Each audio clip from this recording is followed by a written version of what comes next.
सबने भारत को बोला है कि यहां तक इन्होंने बोल दिया ममता बनर्जी को कि बंगाल को आप एक इंडिपेंडेंट राज्य डिक्लेयर कर दीजिए और 17 करोड़ बांग्लादेशी मुस्लिम आपके साथ है।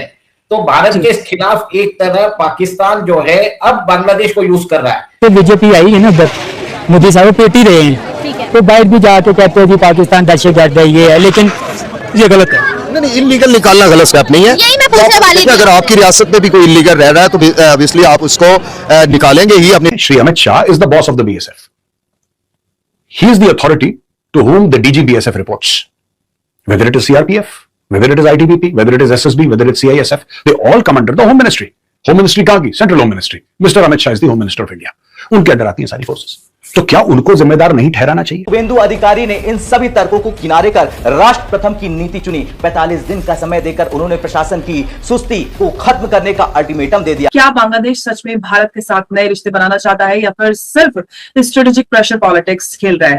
तारिक रहमान की जो सरकार है वो इंडिया के साथ रिलेशन रीसेट करना चाहती है, या फिर हम ये कहें बॉर्डर के जो पीछे टेंशन और जो कुछ बड़ा जियोपॉलिटिकल गेम चल रहा है उसके ऊपर बड़े सवाल है। आखिर ऐसा क्या हुआ है कि इंडिया को बांग्लादेश जैसे सेंसिटिव देश में जो करियर डिप्लोमेट की जगह पॉलिटिकल हैवीवेट दिनेश त्रिवेदी को भेजना पड़ा? और क्या ईस्टर्न बॉर्डर पर जो सिचुएशन है वो कंट्रोल में है, या फिर साथ में अगर हम बात करें पूरे ही कॉन्टिनेंट की एक नए स्ट्रेटेजिक कन्फ्रंटेशन की तरफ बढ़ता हुआ नजर आ रहा है? बीएसएफ ने 10 मई यानी कि कल बांग्लादेशी तस्करों को गोली मारी, जिसके बाद तारिक रहमान ने काफी गुस्से के साथ रिएक्ट किया और उनका रिएक्शन सामने आया। और सबसे बड़ा सवाल यह है कि शेख हसीना के बाद बांग्लादेश की पॉलिटिक्स में क्या अब कंप्लीटली नए डायरेक्शन नजर आएंगे? क्योंकि तारिक रहमान को लेकर उम्मीद की जा रही थी कि शायद वो भारत के साथ बैलेंस करेंगे, लेकिन बैलेंस करने की बात तो करें, लेकिन उनका जो अमल है वो कुछ और बता रहा है। तो इसको थोड़ा सा समझने की कोशिश करेंगे और इस पर चर्चा के लिए मेरे साथ मौजूद है उमेश जी। जय हिंद, नमस्कार उमेश जी, बहुत स्वागत है आपका। नमस्कार। जय सिया राम अंबर जी। जय सिया राम। उमेश जी, बड़ी खबर आई कि बीएसएफ ने जो हमारा ईस्टर्न बॉर्डर है उस पर जो बांग्लादेशी तस्कर थे उनको गोली मारी, और जिसके बाद तारिक रहमान का कड़ा रिएक्शन आया। तो अब बांग्लादेश और भारत के बीच में जो ट्रस्ट डिफिसिट है वो क्या बढ़ता जा रहा है? देखिए अंबर जी, जब से तारिक रहमान आए हैं उनको एक प्रचंड बहुमत जरूर मिला है, और वहां पर जो अपोजिशन पार्टी है उधर वो जमात की पार्टी है, और जमात की पार्टी एक तरह से वहां पर अभी भी जो मोबोक्रेसी है, स्ट्रीट ब्रिगेड है, वो कंट्रोल करती है। और देखिए कंटिन्यूसली वहां से स्टेटमेंट्स आ रहे हैं, एंटी इंडिया स्टेटमेंट्स आ रहे हैं। देखिए वहां पर एक नया संगठन आया है जिसका नाम है इंसाफ कायमकारी छत्र श्रमिक जनारा। इन्होंने एक तरह से बोला है कि भारत को हम इन्वेट करेंगे। और देखिए कल जो मोहम्मद आसिफ मुनीर ने भी भारत को लेके बोला है कि भारत के साथ वो आइडियोलॉजिकल वॉरफेयर चालू करेंगे। अब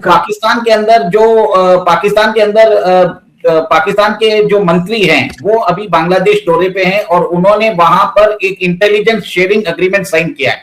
और बांग्लादेश के एक प्रमुख पत्रकार सलाह-उद-दीन शोएब चौधरी ने यहां तक बोल दिया है कि बहुत सारे पाकिस्तानी जो है वो पाकिस्तान हाई कमीशन के द्वारा प्रायोजित एक सेमिनार के लिए बांग्लादेश आए हुए हैं। उन्होंने 26 लोगों का नाम उन्होंने एक तरह से फ्लैश कर दिया। उसके बाद और बता रहे हैं कि नेक्स्ट 1 वीक में और एक 25 से 26 लोग आने वाले हैं।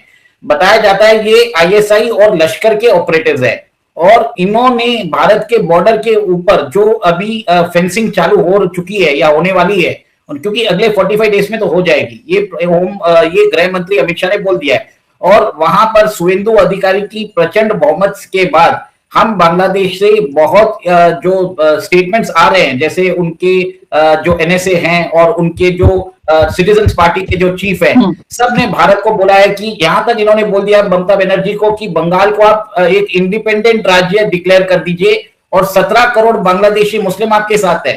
तो भारत के खिलाफ एक तरह पाकिस्तान जो है अब बांग्लादेश को यूज कर रहा है। तो इलीगल बांग्लादेशियों को निकाल रहे हैं, वो उनका मुसलमान है, लेकिन आपको ये नहीं लग रहा कि ये एक तरह से ठीक स्टेप है? क्योंकि वो कई नेशनल जो वहाँ पे नेशनल लोग उनके रह रहे हैं, बांग्लादेश के नेशनैलिटी है उनके पास, उनको नहीं निकाले। जो इलीगल लोग हैं उनको निकाले। इलीगल लोगों को निकालना कोई जुर्म तो नहीं है? इलीगल लोगों को निकालना कोई जुर्म तो नहीं है। वैसे वो तो जहाँ भी इलीगल लोग रहते हैं, चाहे पाकिस्तान से अभी हाल ही में अफगानी माजरीन, पर उसमें भी हम लोगों ने यही कहा था कि एक इज्जत तरीके से एक तरतीब से निकाला जाए। वो बुरी बात नहीं है निकालना, पर एक इज्जत तरीके से निकाला जाए।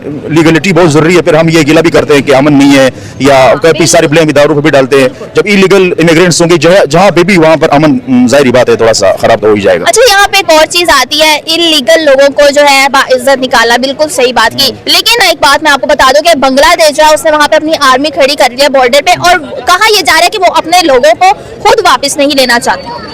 ये तो देखो, अगर कुछ लोग वो बांग्लादेश की नहीं भी हो सकती है, जैसे वो इनकार कर रहे हैं, वरना कोई कैसे अपने लोगों से इनकार कर सकता है कि ये लोग हमारे नहीं, हम इसको अपनी कंट्री में आने नहीं देंगे।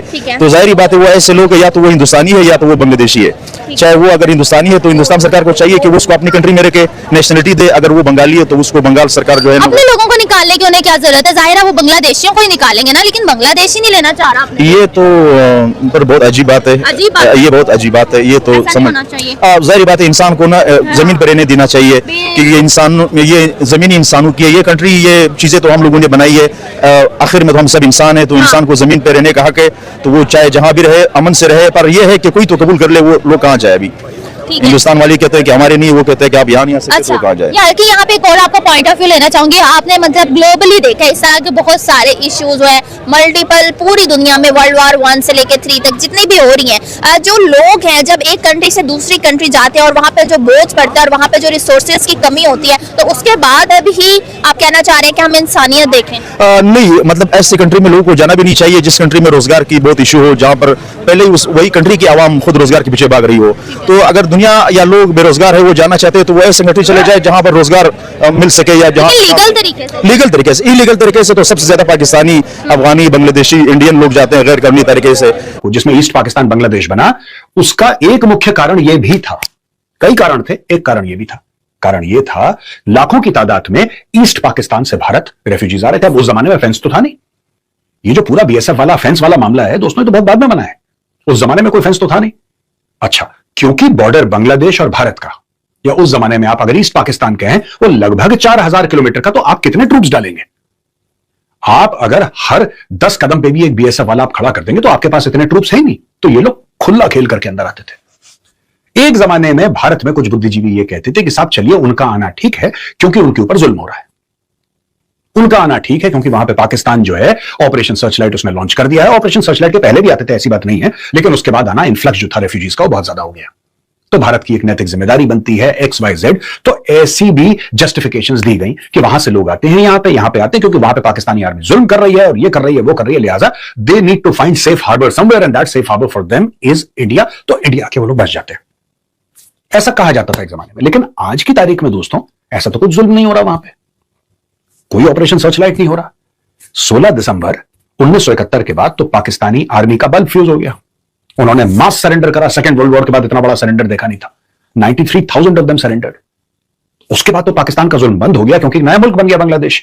और पाकिस्तान और बांग्लादेश में बहुत फर्क है ज्योग्राफिकली, हजारों किलोमीटर का फर्क है। एक वेस्ट में है, एक ईस्ट में है, बीच में भारत है। लेकिन फिर भी यह इन्फिल्ट्रेशन नहीं रुका। मानना यह है कि 2 से लेकर 3 करोड़ के बीच में अवैध Bangladeshi, illegal people from Bangladesh have come and settle down in India violating the law. अच्छा, अब हम आते हैं इस मेन मुद्दे पे कि साहब इसमें स्टेट गवर्नमेंट का कुछ लेना देना है कि नहीं है, क्योंकि बॉर्डर पे, अच्छा ये बात बिल्कुल सच है कि बॉर्डर पे बीएसएफ है, इसमें कोई डाउट नहीं है, इसमें कोई गलत बयानी नहीं है, ये सच है, बॉर्डर पे बीएसएफ है। अच्छा, ये भी सच है कि जो बीएसएफ है वो तो सेंट्रल गवर्नमेंट के अंडर आती है। आज की तारीख में Shri Amit Shah is the boss of the BSF. He is the authority to whom the DGBSF reports. Whether it is CRPF, whether it is ITBP, whether it is SSB, whether it's CISF, they all come under the Home Ministry. Home Ministry कहाँ की? Central Home Ministry. Mr. Amit Shah is the Home Minister of India. उनके अंदर आती हैं सारी forces.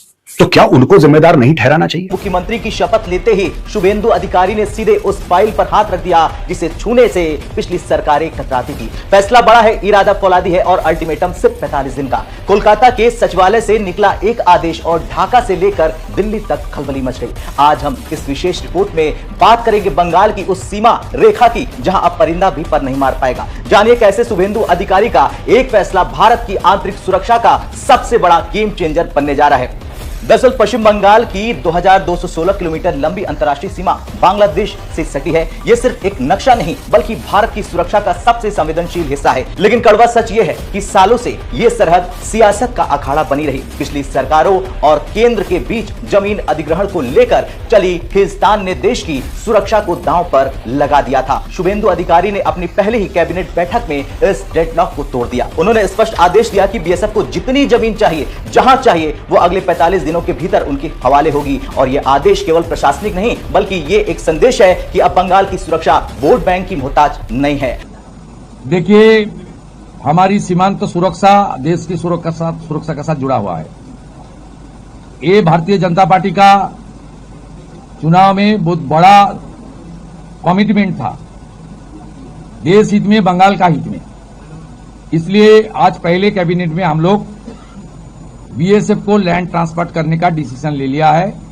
Land department जो land उनका पास है, उन्होंने लैंड डिपार्टमेंट ने बहुत सारा एक्सरसाइज भी करके रखा है। वो लैंड ट्रांसफर आज से शुरू होगा और पूरा के पूरा लैंड माननीय गृह मंत्री जी ने जिस तरीके से बताया था, ऑनरेबल प्राइम मिनिस्टर ने जिस तरीके से उनका गाइडेंस हम लोग को मिला।